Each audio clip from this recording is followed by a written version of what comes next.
I had just returned from a trip and my car was gone from the garage. My daughter-in-law was standing there, smiling, telling me they sold it because I hardly ever used it. I looked her right in the eye and responded with a calmness I didn't even know I possessed. "Great, that will leave more space for when I kick you and your husband out of my house." Her smile froze. She had no idea what was about to unfold. But before we continue, make sure you're subscribed to the channel and write in the comments where you're watching this video from. We love knowing how far our stories are reaching. I had spent 3 days at my sister Claire's house in the next state over. 3 days just trying to breathe different air, far from the constant feeling of being watched, judged, and merely tolerated in my own home. When the bus dropped me off at the terminal and I took a taxi home, I felt that strange sense of relief you get when you return to the place where you've built your entire life. It was where I had raised my son, James. It was where my husband, Robert, had held me for the last time before a heart attack took him from me 2 years ago. When the taxi pulled up to the front gate, something tightened in my chest. I can't quite explain it. It was a bad feeling, the kind you sense but try to push aside. I paid the driver, dragged my suitcase to the gate, and when I pushed it open, that's when I saw it. Or rather, that's when I didn't see it. The garage was empty. My gray Camry, my companion for 15 years, the last gift Robert gave me before he passed, had vanished. I just stood there, suitcase in hand, feeling the March sun burning the back of my neck, completely unable to move. That car wasn't just a car. It was my independence. It was my trips to the market, my visits to friends, the feeling of being able to come and go without depending on anyone. And that's when I heard it. That laugh, that high-pitched laugh that, over the last few months, I had come to recognize as the sound of something bad about to happen. Brianna came out of the house, drying her hands on a kitchen towel. My kitchen towel. My kitchen. She was wearing a new blouse, the kind that costs what I spend on groceries for an entire month. Her hair was freshly styled, her nails painted a glaring red, and she was smiling. "Mom, I'm so glad you're back," she said, using that voice she reserved for when she wanted to seem innocent. "We wanted to tell you in person, but you got here a little early." I didn't say a word. I just stared at her, waiting. Because deep down, somewhere in the pit of my stomach, I already knew. "We sold your car." She let it drop, just like that, as if she were announcing she'd bought bread. "I mean, you hardly ever use it, Mom. It just sits there, gathering dust, costing money in taxes. And James and I really needed the money for a few things. You know how it is. So we sold it yesterday." The world stopped. It wasn't dramatic. There was no background music or slow motion. It was worse. It was that crushing silence where everything inside you shatters, but on the outside, you remain standing. Because that's what we were taught, wasn't it? To endure, to swallow our pain, to smile even when they're tearing you apart, to nod even when they're gutting your soul. Brianna kept talking about how they got $2,500 for it, which she insisted was a great price for an old car like that, how they needed it to pay off some debts. But I wasn't listening anymore. I was looking right through her, toward the empty garage, toward the space where every morning I would run my hand over the steering wheel before starting the engine and whisper to Robert, "One more day, my love. One more day without you, but with what you left me." That car smelled like him, like his cologne, like the way he would adjust the rearview mirror just so, like his hands on the wheel when he taught me how to drive at 48 years old, because he always said a woman should never have to depend on anyone to navigate through life. And this woman, this intruder dressed in expensive clothes, bought with money she didn't earn, had taken that from me, without asking, without even having the decency to warn me. I felt something rising in my throat. It wasn't tears. It was something older, more dangerous. It was that fire that women keep buried for years, just waiting for the right moment to ignite. Brianna stopped talking when she saw my face. The smile faltered a bit. Maybe she realized she had just crossed an invisible, sacred line. "Mom." she asked, her voice losing its sweet edge. "Are you feeling all right?" I looked her directly in the eye, the way only a woman who has given birth, buried her dead, and survived betrayals can look. A gaze that doesn't need to shout because it's sharper than any blade. "That's wonderful news that you sold the car, Brianna," I said. My voice came out calm. "Too quiet. That will leave more space for when I kick you and your husband out of my house." I watched the smile freeze on her face. I saw her eyes widen as they processed what I had just said. The kitchen towel slipped from her fingers and fell to the ground. "What did you say?" she stammered. "You heard me." I picked up my suitcase and walked toward the door. "Now, if you'll excuse me, I need to rest. In my house." I walked past her. The smell of her expensive perfume made me nauseous. I entered the living room, and the first thing I saw was James, my son, my only child, sitting on the armchair his father and I bought when we got married. His eyes were red. He didn't look at me when I came in, and that's when I knew. I knew with the certainty that only a mother's pain can give. He knew. He had allowed it to happen. He had made a choice, and he hadn't chosen me. I went up to my room without saying another word. I closed the door. I sat on the edge of my bed, the bed where I slept with Robert for 32 years, and I let the silence envelop me. I still hadn't cried, because crying was admitting defeat, and something told me this story was just beginning. Something told me they had no idea who they had messed with, because the woman who loved in silence, the one who cooked without complaining, the one who smiled even when she was hurting, that woman had just died in that empty garage. And the one who was left, the one who survived, she was ready for war.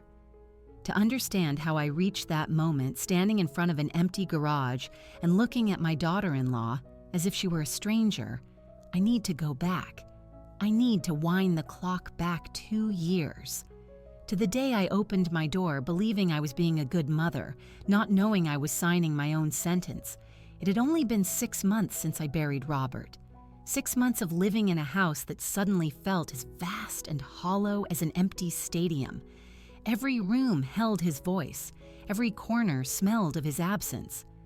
I would wake up at 5 in the morning, not because I had anything to do, but because the bed without him was a constant, chilling reminder of everything I had lost.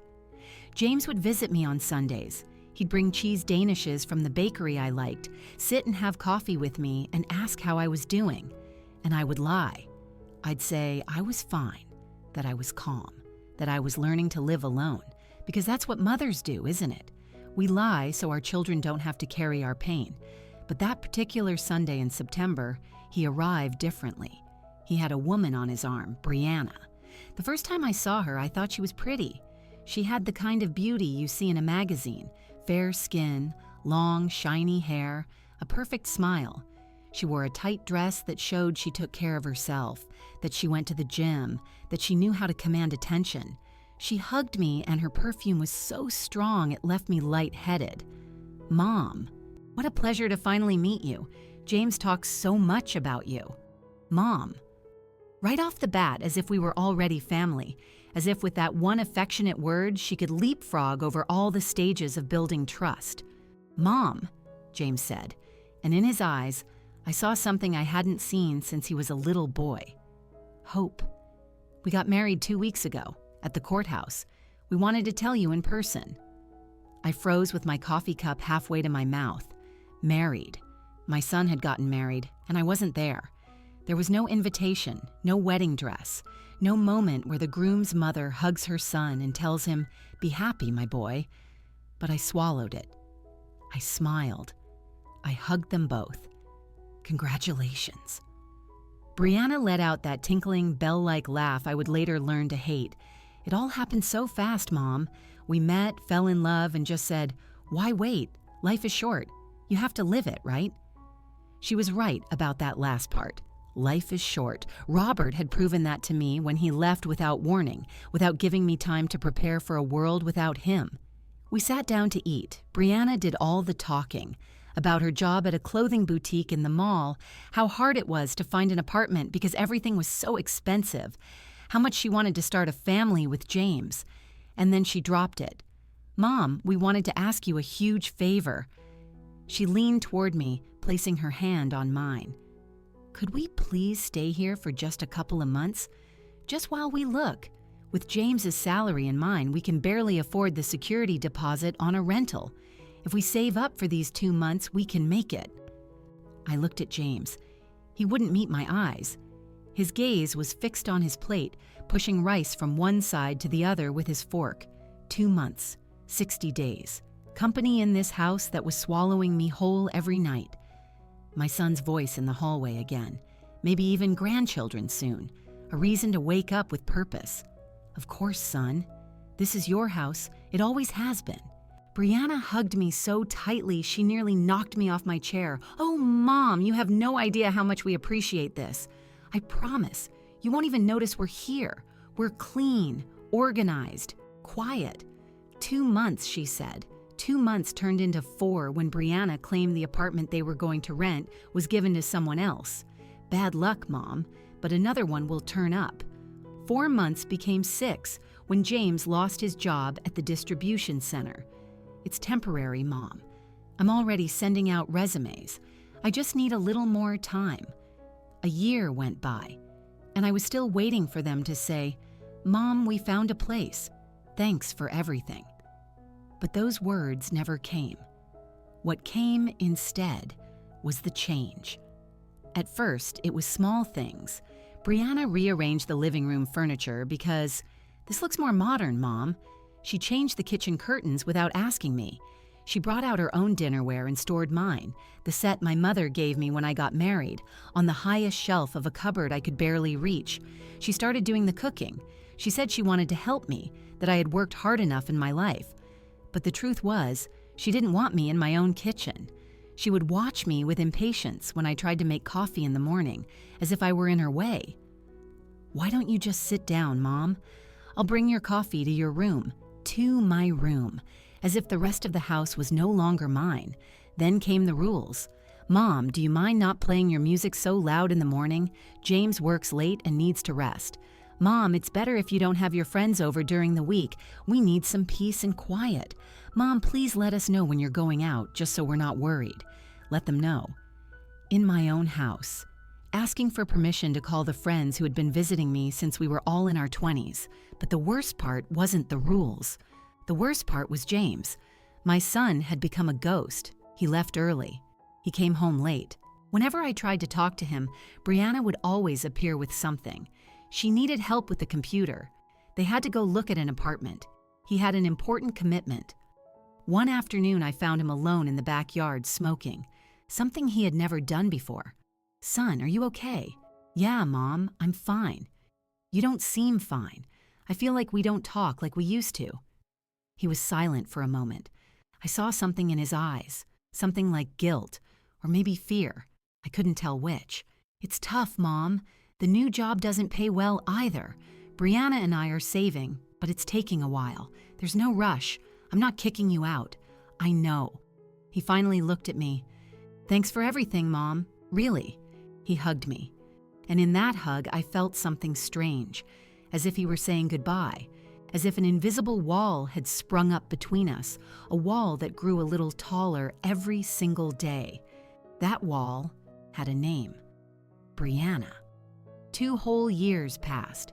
24 months of watching my house cease to be mine, watching my son look at me less and less, watching the space where I had raised a family, buried my husband, and kept my memories fill up with things I didn't recognize. The neighbors started to ask questions.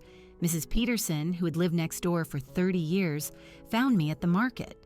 "Eleanor, what's going on with your daughter-in-law?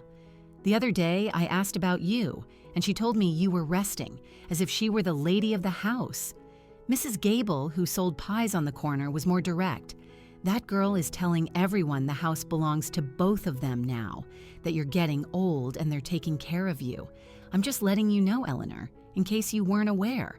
I was aware, or maybe I didn't want to be.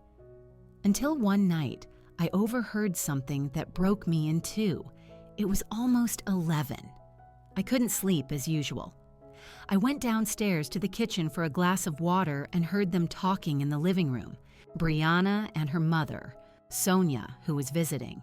"I'm telling you, Mom, the old woman is getting on in years. She won't last much longer. When she dies, all of this goes to James, and James does whatever I say."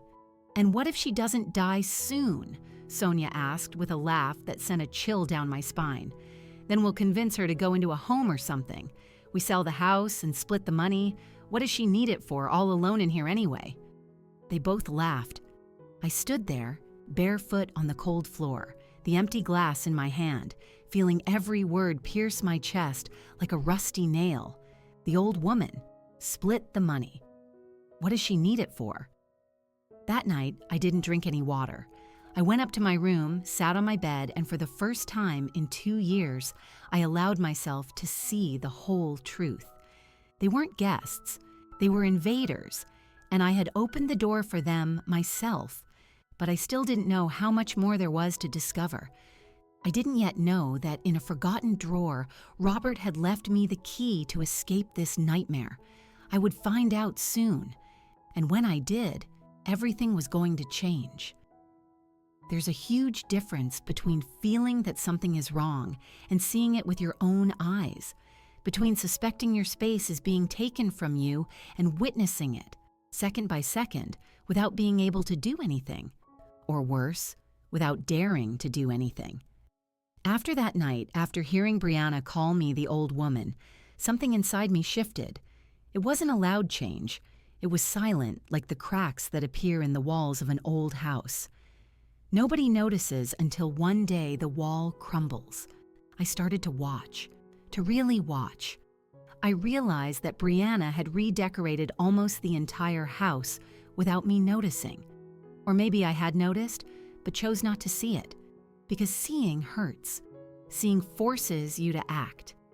The paintings that Robert and I bought on our trips, to Savannah, to the Blue Ridge Mountains, to New Orleans, were no longer in the living room. In their place were enormous photos of Brianna and James, one from their civil wedding, another from a beach trip I didn't even know they'd taken, another where they posed in front of some fancy restaurant. The embroidered pillows my mother gave me when James was born had disappeared. Now there were modern, expensive ones from those trendy stores, all gray and black, cold, without a story. Even the plants in the hallway, my purple violets that I had cared for since I got married, had been replaced by succulents in minimalist pots. It was as if everything that smelled of me, of my life, of my years, needed to be erased. But what hurt the most wasn't the things. It was the way they treated me. One morning, I came down for coffee at 7, as I always do. I've always been an early riser. I loved watching the sunrise with a hot cup of coffee, listening to the birds in the backyard tree, feeling that the day was just beginning and anything was possible. Brianna was already in the kitchen. She was wearing a silk robe, the kind that costs more than my monthly groceries, and she was making a smoothie in the blender. My blender, the one I use to make tomato sauce on Sundays. "Good morning," I said. She turned around and gave me an irritated look, just like that without trying to hide it. "Ugh, Mom, so early." She turned off the blender. "I'm about to work out in half an hour and I need to focus. Can't you have coffee later? Or if you want, I can make you something and bring it to your room." My room? There was that phrase again, as if I were a tenant in my own house. "That's not necessary," I said with the calmest voice I could manage. "I just came for a coffee." "Better not, Mom. Caffeine isn't good for you at your age. It'll raise your blood pressure." She grabbed a small box of tea. "Here, this is healthier." And I took it, like a fool. I went to my room, closed the door, and drank that bitter tea, feeling each sip swallow my pride, my anger, my dignity.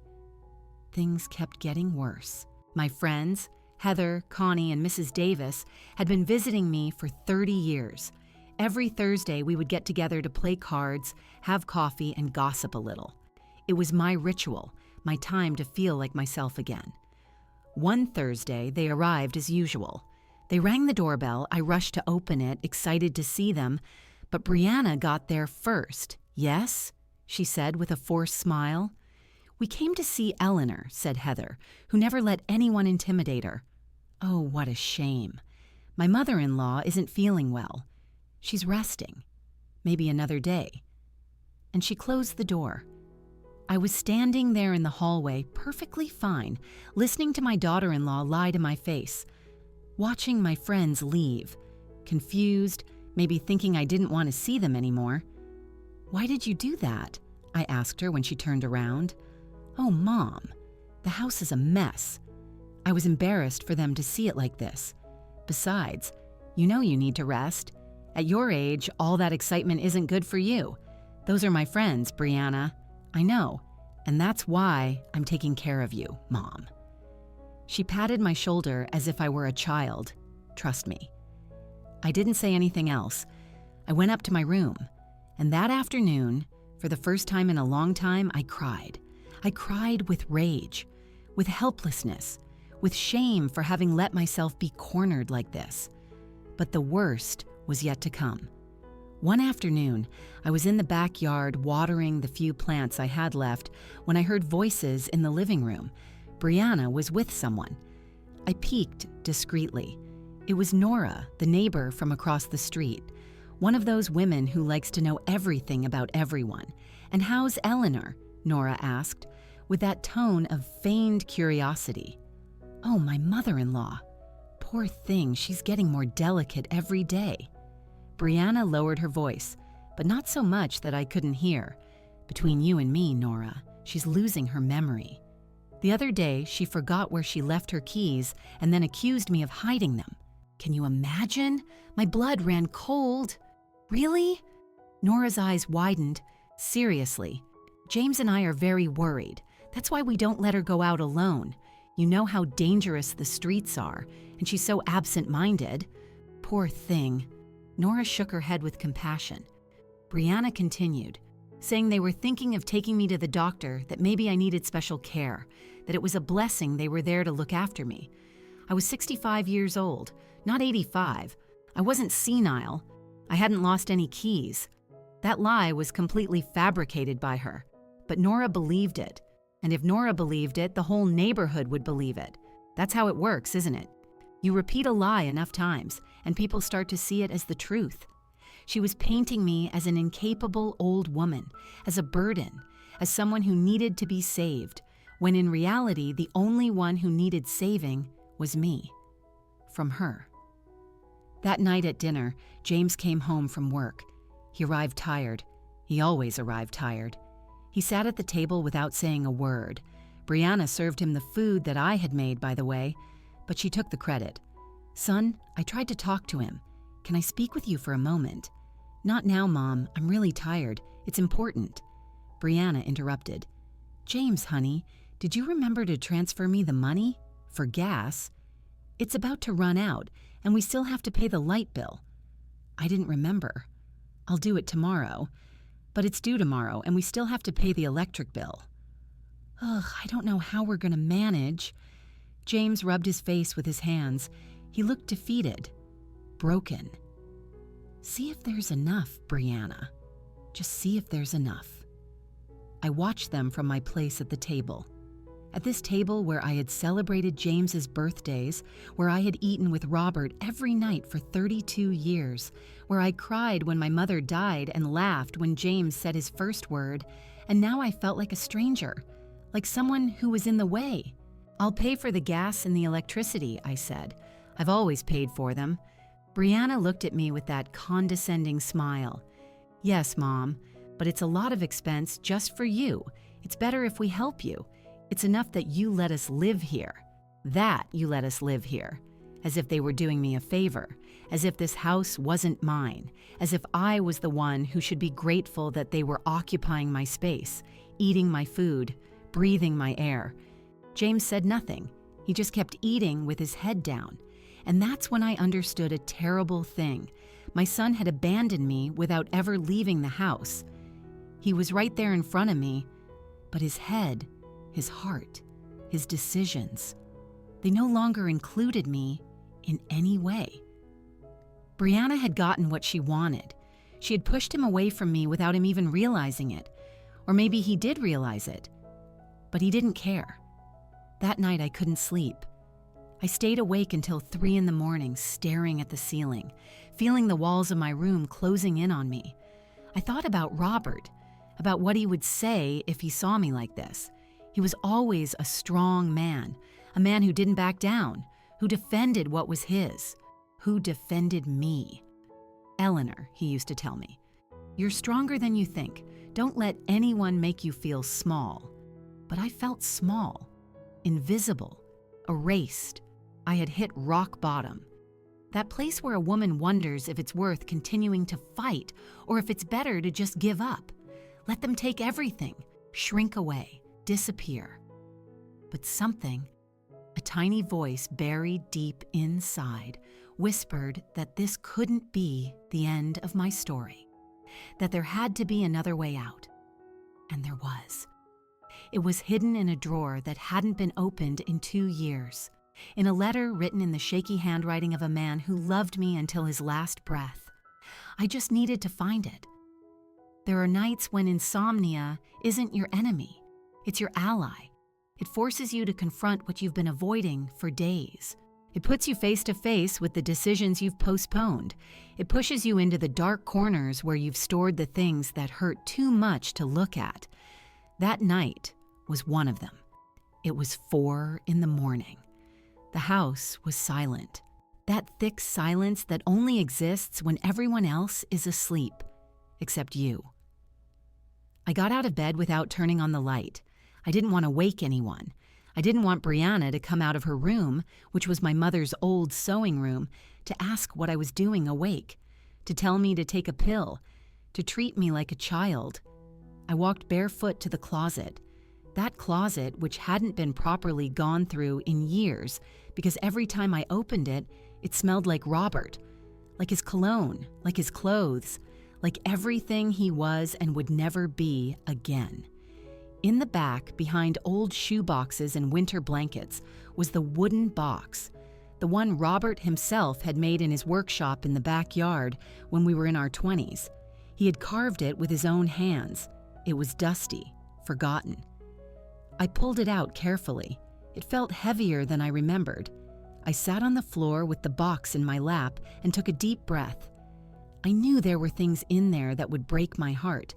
Pictures of us when we were young. Letters we wrote when he was working out of state and I was here, pregnant with James. Movie ticket stubs. Restaurant napkins where we celebrated anniversaries. A whole life stored in a piece of wood. I opened the lid slowly, and there it was. A flood of memories hit me in the chest. I saw our wedding photo faded by time. I saw the first lock of James's hair, saved in a yellowed envelope. I saw the birthday cards I gave Robert every year with my sappy messages written in blue ink. But then, at the bottom of the box, I saw something I didn't remember putting there. A thick white envelope sealed with tape.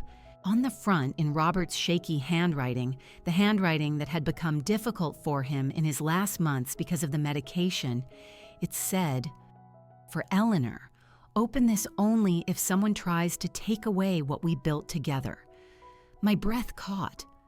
My hands trembled as I broke the seal. Inside were several folded documents and a handwritten letter. I turned on the small lamp on my bedside table. I put on my glasses and began to read. "My dearest Eleanor, if you're reading this, it's because something has gone wrong. Because someone, and I have my suspicions about who it might be, is trying to take advantage of you. Forgive me for not telling you sooner. I didn't want to worry you while I was sick. I didn't want you to spend my last days thinking about papers and properties instead of just being with me. But I need you to know something. I need you to have the weapons to defend yourself when I'm no longer here." My eyes filled with tears, but I kept reading. 5 years ago, when the trucking business was doing its best, I bought 2 more properties besides our house. I did it thinking about our future, to have something guaranteed in case I was gone one day. They are registered only in your name, Eleanor. Only in your name. No one else can claim them. My heart raced. I also bought a small apartment in the Santa Fe neighborhood. I've rented it to a trustworthy family. The rent money goes directly into a bank account I opened for you. The account number is in the documents I've attached. Every month, $2,500 is deposited. It's not a fortune, but it's yours. It's your freedom. $2,500 a month. I knew nothing about this. James doesn't know about this. Forgive me for hiding it, but I saw something in him that troubled me. I saw that he can be weak, that he's easily swayed by whoever shouts the loudest or promises the most. And I was afraid that if he knew about these properties, someone, his wife, a friend, whoever, would convince him to take them from you. I swallowed hard. Robert knew. Even without ever meeting Brianna, he knew. This is yours, Eleanor. Only yours. Don't let anyone make you feel useless. Don't let them convince you that you're a burden. You are the strongest woman I have ever known. The one who raised our son alone while I was traveling. The one who took care of my mother when she got sick. The one who held my hand in the hospital when I was scared of dying. The tears fell onto the paper, smudging the ink, but it didn't matter anymore, because those words were already etched into my heart. You are a warrior, my love, and warriors don't give up. If you need help, look for Mr. Miller. He's been my lawyer for life. He has copies of everything. Trust him as you trusted me. Forgive me for leaving you.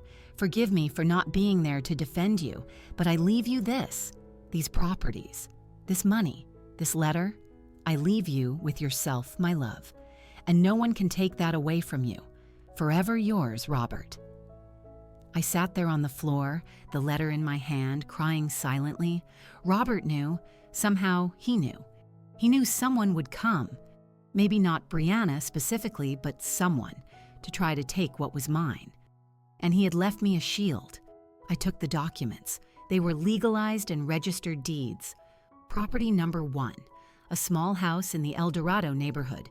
2 bedrooms, 1 bathroom, rented to a family paying $1,200 a month.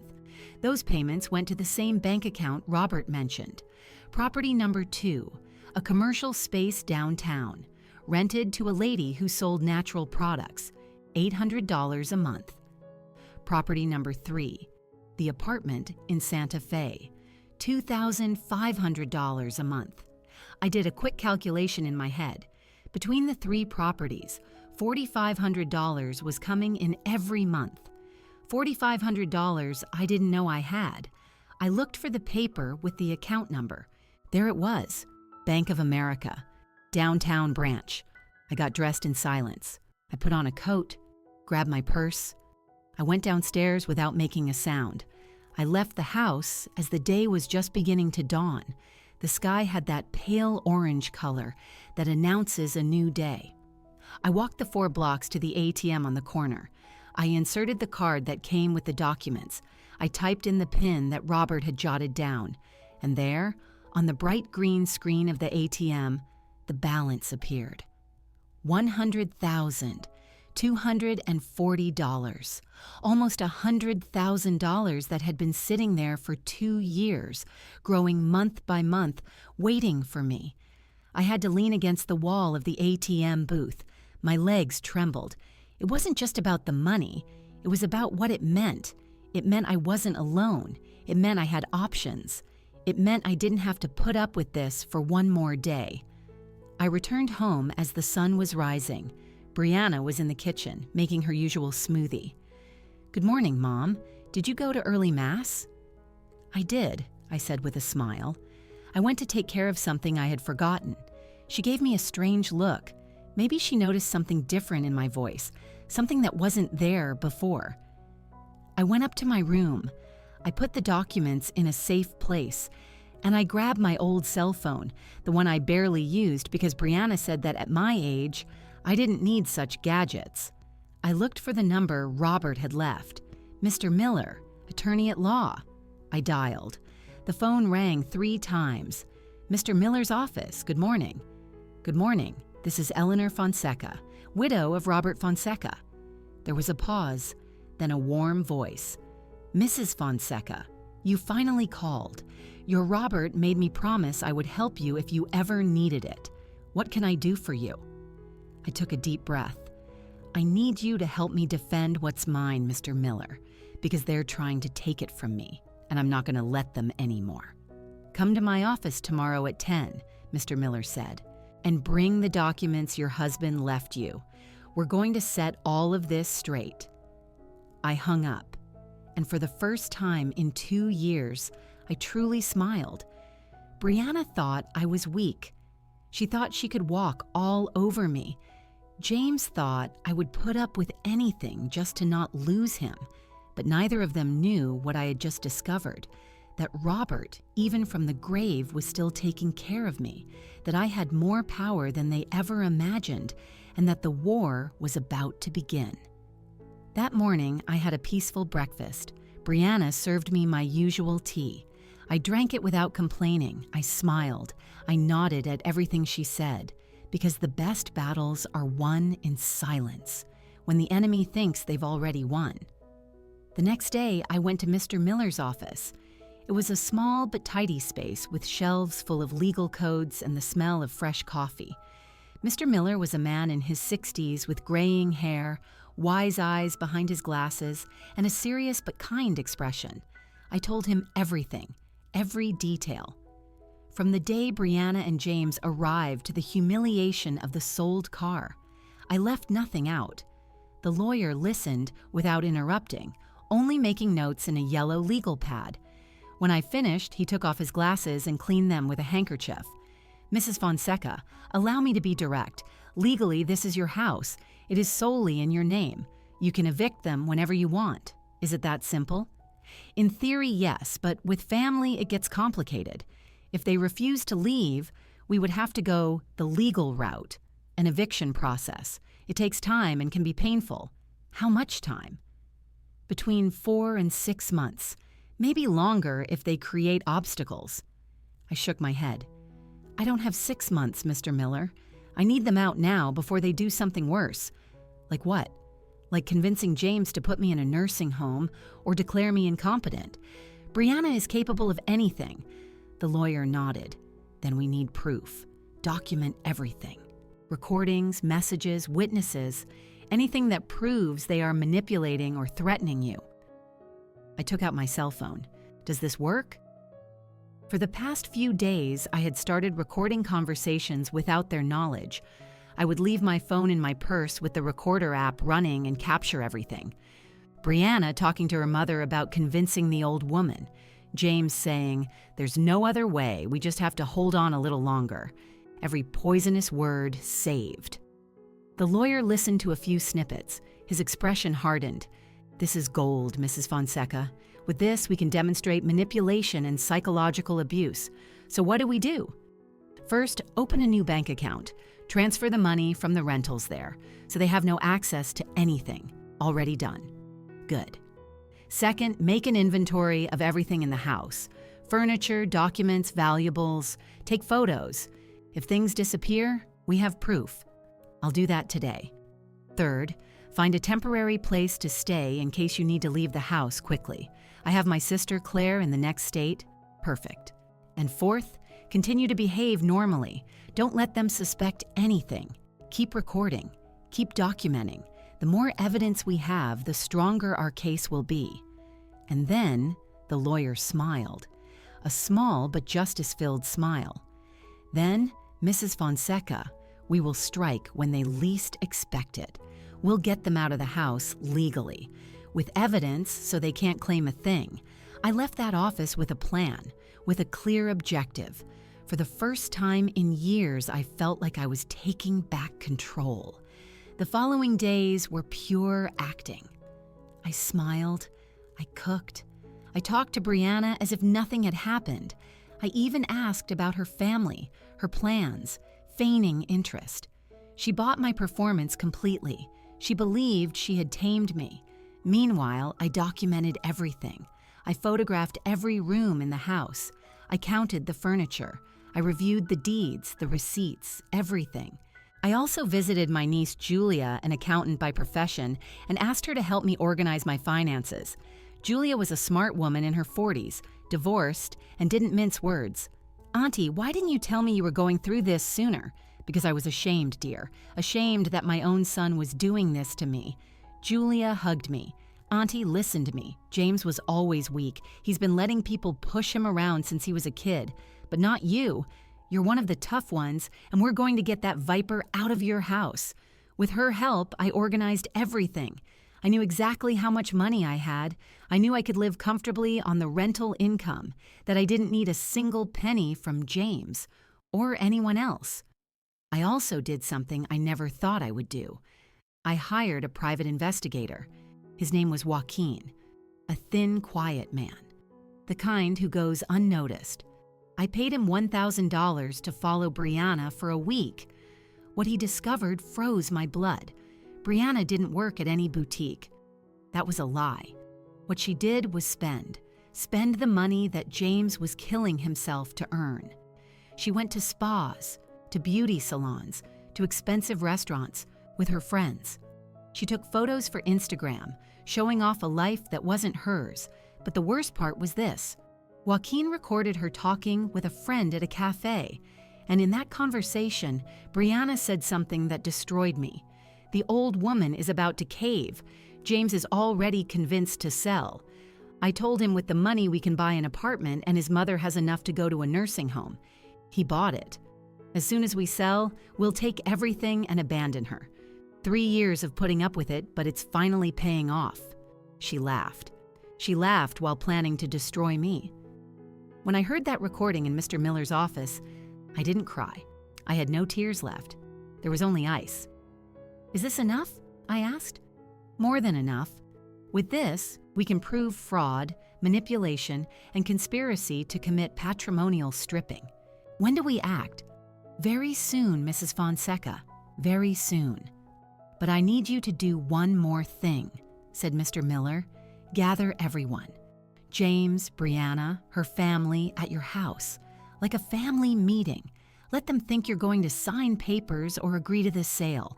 And then we confront them with the evidence, with witnesses, with no escape."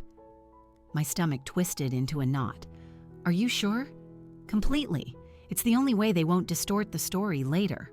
To make it clear who is who." I nodded. For 2 more weeks, I continued my act. I even told Brianna I was considering the sale, that I wanted to talk with everyone to reach an agreement. She was over the moon. She almost jumped for joy. She told her family. They organized everything. They even brought a real estate contact, a friend of her father's, to appraise the house. Poor fools. They didn't know I already had my own team, my own plan, my own trap, ready to spring. And when they fell into it, when they saw their whole castle of lies crumble, I would be there, standing firm, with my head held high, because this war was no longer just about getting my house back. It was about getting my dignity back. The night of the showdown was about to arrive, and what would happen in that living room would change everyone's life forever. There are moments in life when everything converges to a single point, where all the pieces you've moved in silence finally click into place, where the chessboard reveals its true form and checkmate is just one move away. That day had arrived. It was Saturday, 3 in the afternoon. The sun streamed through my living room windows, illuminating every corner. I had cleaned everything that morning. I wanted the house to be immaculate. Not for them, but because what was about to happen deserved a worthy stage. Brianna organized everything, of course. She invited her parents, her brother Carlos, and her aunt Vera. She even brought a man named Oscar Mendez, the supposed property appraiser who was a friend of her father's, with his briefcase and calculator, ready to put on their little show. I also invited my own people. My sister Claire drove in from out of state. She arrived early. She hugged me tightly and whispered in my ear, "Today, justice is served, Eleanor. Today, you take back what's yours." Mr. Miller was also there, sitting discreetly in a dining room chair with his worn leather briefcase. Brianna saw him come in and asked me who he was. "A family friend," I said with a smile. I want him to be present so everything is clear. She suspected nothing. She was too excited counting the money she thought she was going to get. At 3:15, everyone was seated in my living room. Brianna's father, Mr. Mauricio, in the main armchair, his belly peeking out from his shirt. Her mother, Sonia, next to him, with that bitter face that never left her. Carlos glued to his phone, Aunt Vera eating my cookies without asking, and Oscar Mendez, the fake appraiser, arranging papers on the coffee table. James remained quiet, sitting next to Brianna, his hands sweating and his gaze lost. Maybe deep down he knew something didn't add up. Maybe his conscience was screaming at him that this was wrong, but he was too cowardly to listen. Brianna grabbed my arm as I entered. "Mom, so glad you're here. Look, this is Mr. Mendez. He's going to explain how much the house is worth and how we can sell it quickly. Isn't it exciting?" "Very exciting," I said, with no emotion at all. I sat in the chair next to Mr. Miller. Claire stood behind me with her hands on my shoulders. Her silent support gave me strength. Oscar Mendez cleared his throat. "Well, Mrs. Fonseca, it's a pleasure to meet you." He pulled out some papers. "I've done a preliminary assessment of the property based on its features, area, and condition. I estimate the market value of this house is approximately $600,000. Everyone smiled, as if he had just announced they'd won the lottery. "Now," Oscar continued, "the ideal thing would be to sell quickly. I have several interested clients. We could close the deal in 2 weeks and divide the money as agreed. As a family." Mr. Mauricio rubbed his hands together. "See, Mrs. Fonseca? That's a lot of money, more than enough for everyone." "Of course," Sonia added. "You take your share. Buy something comfortable and small, and the kids can start their life." Brianna squeezed James's hand. He still wouldn't look at me. "And what would my share be?" I asked in a calm voice. Oscar consulted his calculator. "Well, considering you are the original owner, but your son and daughter-in-law lived here and contributed to the maintenance." "They contributed nothing," I interrupted. "I pay the electricity. I pay the water. I pay the taxes. I pay for everything." There was an awkward silence. Brianna laughed nervously. "Oh, Mom, don't be like that. We helped with other things." "Right, honey?" James nodded without conviction. Oscar cleared his throat again. "Well, anyway, the fair thing would be to split the value into equal parts. Let's say $200,000 for you and the rest for the couple. $200,000. From my own house, the house I paid for with 30 years of sweat." I stared at Oscar Mendez, then at Mr. Mauricio, then at Brianna. "And what if I don't want to sell?" Brianna's smile wavered. "What do you mean you don't want to sell?" "But we already agreed." "I never agreed to anything, Brianna. You decided for me, as always." Mr. Mauricio stood up from his chair. "Mrs. Fonseca, don't be difficult. We've already talked about this. It's for the best for everyone." "The best for everyone," I repeated. "Or the best for you." Sonia snorted. I knew she was going to back out. It always happens with old people. They get stubborn. Something clicked in me. The trigger was pulled. "Mr. Miller," I said, without taking my eyes off Brianna. "I think it's time." The lawyer stood up and pulled several documents from his briefcase. "Who is this gentleman?" Brianna asked suspiciously. "I am Reuben Miller, an attorney. I represent the legal interests of Mrs. Eleanor Fonseca." "A lawyer? What do you need a lawyer for?" "To protect what is hers," Mr. Miller replied in a firm voice. "Ladies and gentlemen, I'm sorry to inform you that this meeting is not what you think it is." Brianna shot up. "What's going on here?" "What's going on?" I said, standing up too. "Is that the show is over." I took a small portable speaker out of my purse, one I had bought specifically for this moment. I connected it to my phone. "What are you doing, Mom?" "Showing you who you really are, Brianna." And I hit play. Brianna's voice filled the room, clear, crisp, unmistakable. "The old woman is about to cave. James is already convinced to sell. I told him with the money we can buy an apartment, and his mother has enough to go to a nursing home. He bought it. As soon as we sell, we'll take everything and abandon her." The silence was deafening. Mr. Mauricio turned pale. Sonia's mouth hung open, but no sound came out. Carlos looked up from his phone for the first time all afternoon. Brianna took a step back. That's edited." "I didn't say that." "Edited? Do you want me to play more?" I hit play on another recording. This time, it was Brianna talking to her mother. "I'm telling you, Mom, the old woman is getting on in years. She won't last much longer. When she dies, all of this goes to James, and James does whatever I say." Sonia's laugh echoed in the background, that laugh that had chilled my blood that night.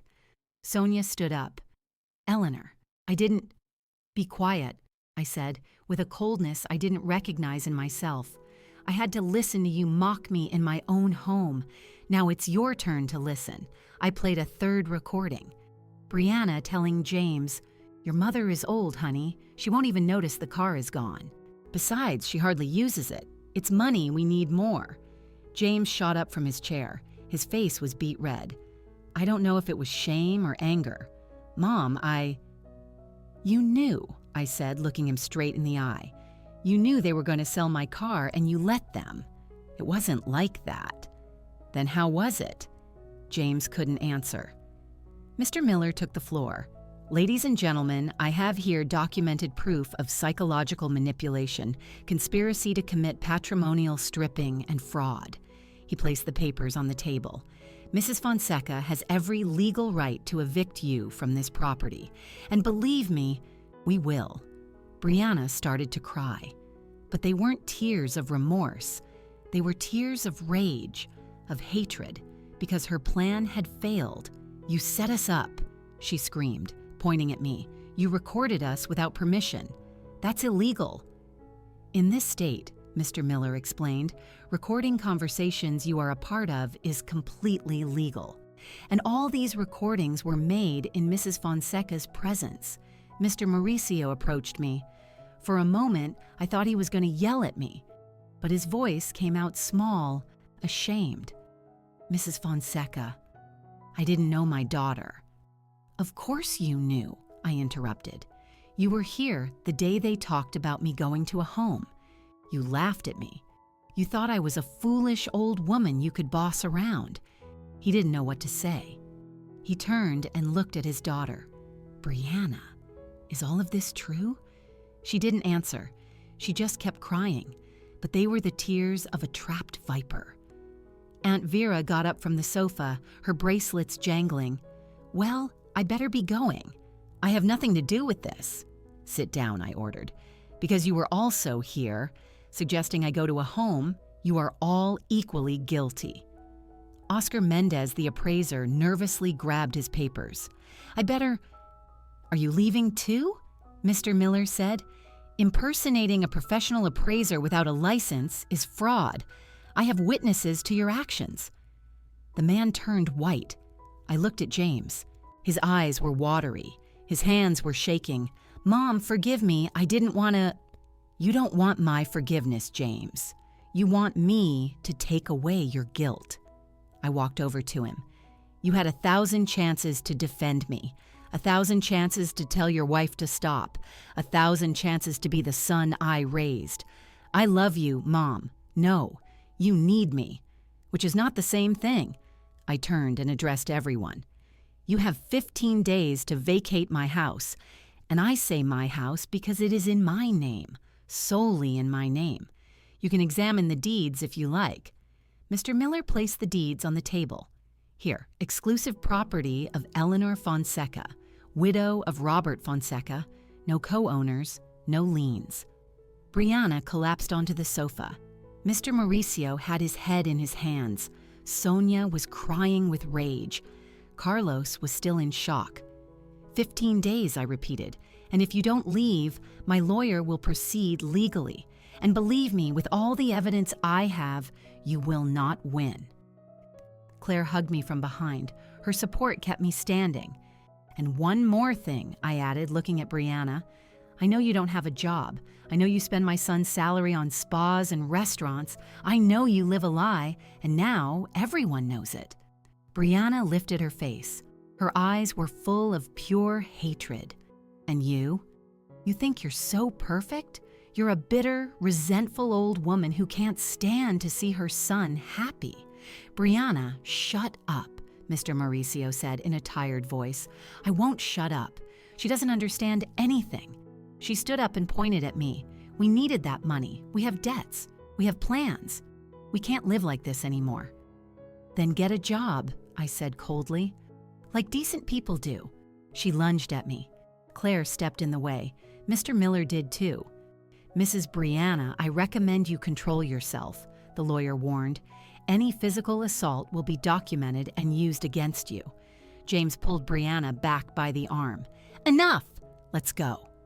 Go where? She screamed. We have nowhere to go. That's no longer my problem, I said. You should have thought of that before. One by one, they left. Mr. Mauricio without looking at me, Sonia muttering curses, Aunt Vera with her head down, Carlos running to the car, Oscar Mendez practically tripping on his way out. Brianna stopped at the door. She looked at me with a hatred that could have burned the house down. This isn't over. Yes, it is, I replied, and if you try anything, I have more evidence than you can imagine. She left, slamming the door. James stood there in the middle of the living room, like a lost child. Mom. The 15 days start today, I said. There's no turning back, James. What if I talk to her? If we do things right? It was too late for that 2 years ago. His eyes filled with tears. So I've lost my mother. No, you chose to lose me. He walked out of the house. I heard Brianna's car start, its tires screeching as they sped down the street. When the silence returned, I sank into the armchair. Claire sat next to me. Mr. Miller packed up his documents. You did very well, Mrs. Fonseca, he said respectfully. I know it wasn't easy. It wasn't, I admitted, but it was necessary. Claire hugged me. Now your real life begins, sister. I looked around my living room, my house, my space. Soon it would be all mine again. And even though my chest ached, even though I felt something had broken forever between James and me, for the first time in years, I felt free. The next few days were strange, like living in a haunted house where the ghosts haven't left yet, but you know they no longer have power over you. James and Brianna didn't leave immediately. Legally, they had the 15 days, but living together was unbearable. Brianna stopped pretending. There was no more sweet mom voice, no more fake smiles. Now she looked at me with the pure hatred of someone who had a prize snatched from their grasp. She stayed locked in her room most of the day, talking loudly on the phone with her mother, with her friends, crying and playing the victim. They kicked me out of the house. The old woman set us up after everything we did for her. It's so easy to change the story when it suits you, isn't it? James was different. He moved through the house like a zombie. He left early for work, came back late. He avoided my gaze. On the 10th day, one morning, he came down to the living room. I was watching television. Mom, can I sit down? I nodded. He sat in the opposite armchair, the one that had belonged to his father. We're leaving tomorrow, I know. And I don't know if I'm coming back. That hurt. Even though I knew it was likely, hearing it from his mouth was different. That's up to you, James. The door was always open. You were the one who closed it. I know. He rubbed his hands together nervously. I'm thinking of separating from Brianna. I looked up, surprised. Really? Really? These past few days, I've realized a lot of things. How she manipulated me from the beginning. How my relationship with you changed. How... His voice broke. How I became someone I don't recognize. Then why don't you separate now? Because I'm scared, Mom. Scared of being alone. Scared that you're right and I'm a coward. I got up and sat next to him. I took his hand. Son, being scared doesn't make you a coward. What makes you a coward is letting fear make your decisions for you. Do you think there's still time to fix this? Between us? I looked into his eyes. Those eyes I had known since he was born. that I had seen cry when he fell as a child, that I had seen shine when he graduated, that were now broken. I don't know, James. That will depend on what you do from now on. If you learn from this, or if you make the same mistakes again. I want to learn, Mom. I want to be better. Then start by making your own decisions, not the ones Brianna tells you to make, not the ones I tell you, yours. We hugged, and in that hug, I felt something I hadn't felt in years. Hope, small, fragile, but it was there. The next day at 9 a.m, a moving truck arrived. Brianna left with her suitcases without saying goodbye, without looking back as if I didn't exist. James carried the last boxes. At the door, he paused. Thanks, Mom, for everything, even though I don't deserve it. Take care, son. He got into the truck.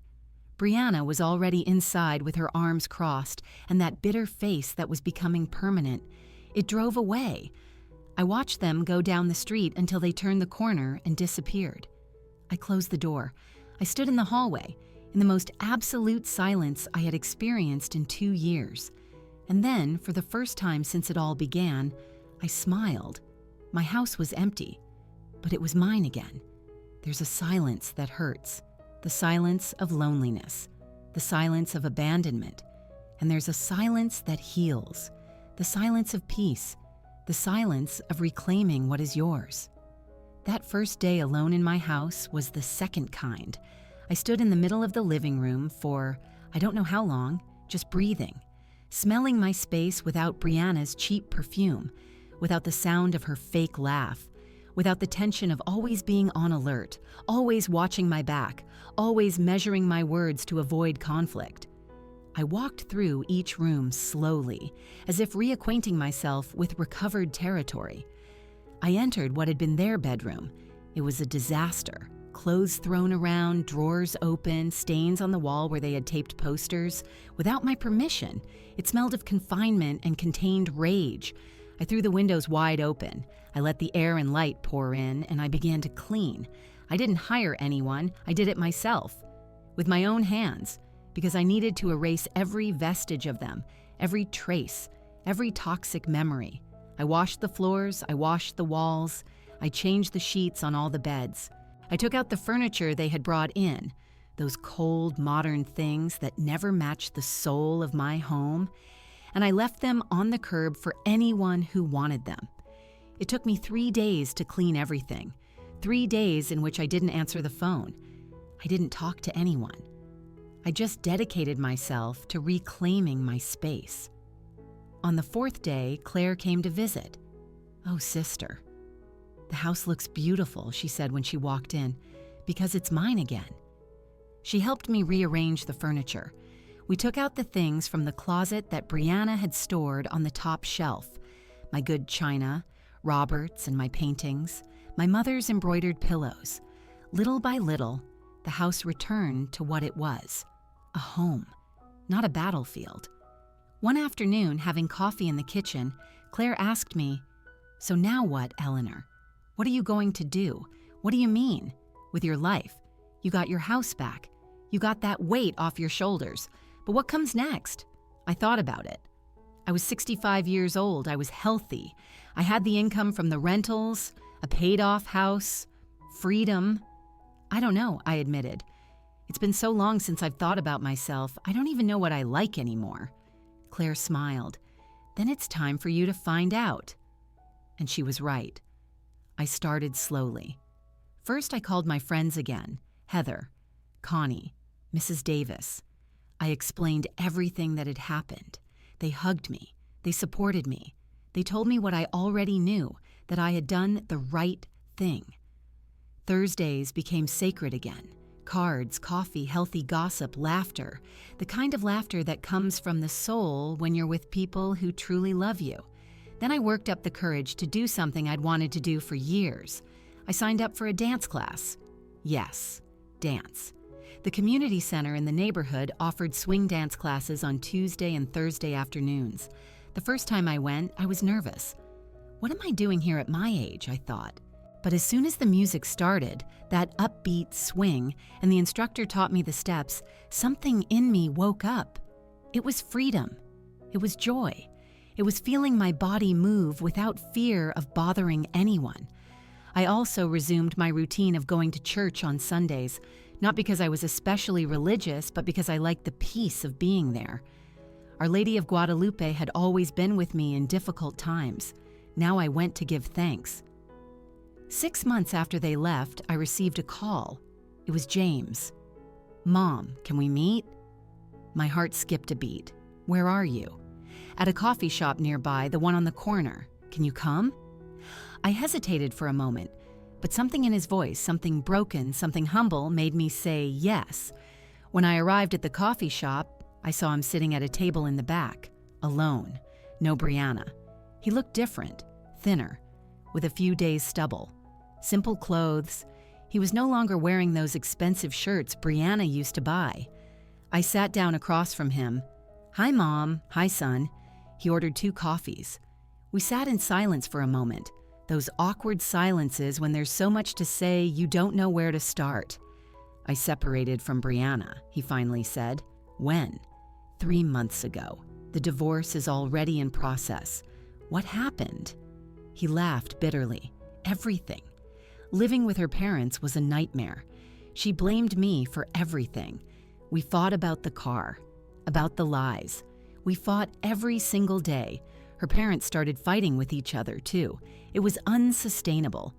And where are you living now? I'm renting a small room, but it's mine. I'm working at another company. I earn less, but I'm more at peace." I saw him with different eyes. He was no longer the weak man who let his wife walk all over me.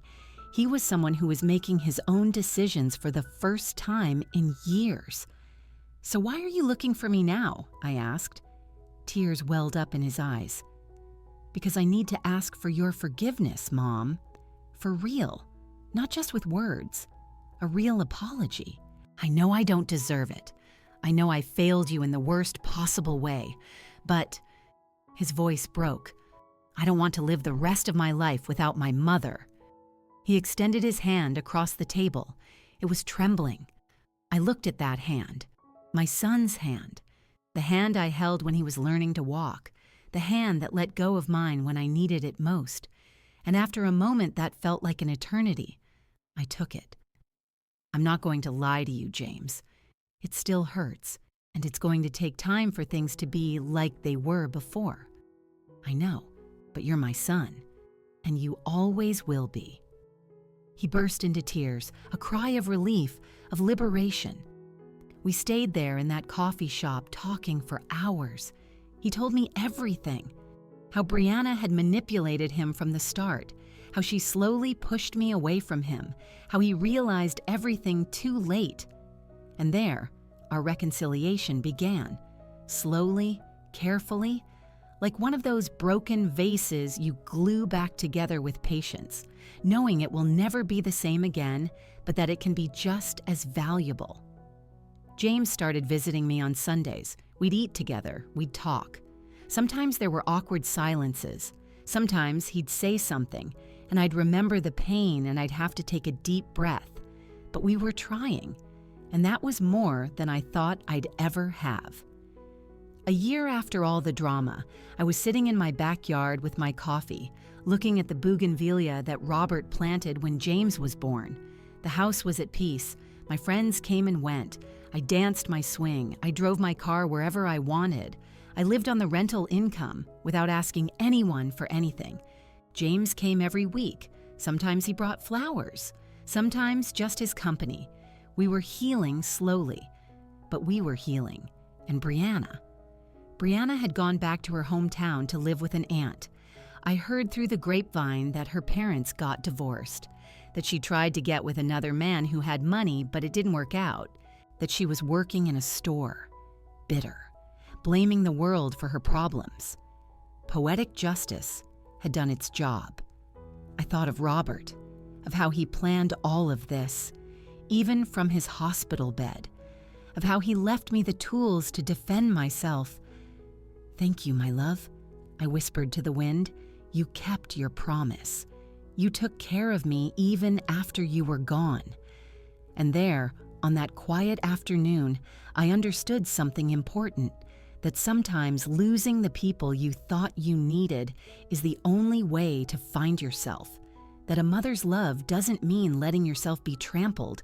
That dignity is not negotiable, not even with your own blood. And that it is never ever too late to take back your life.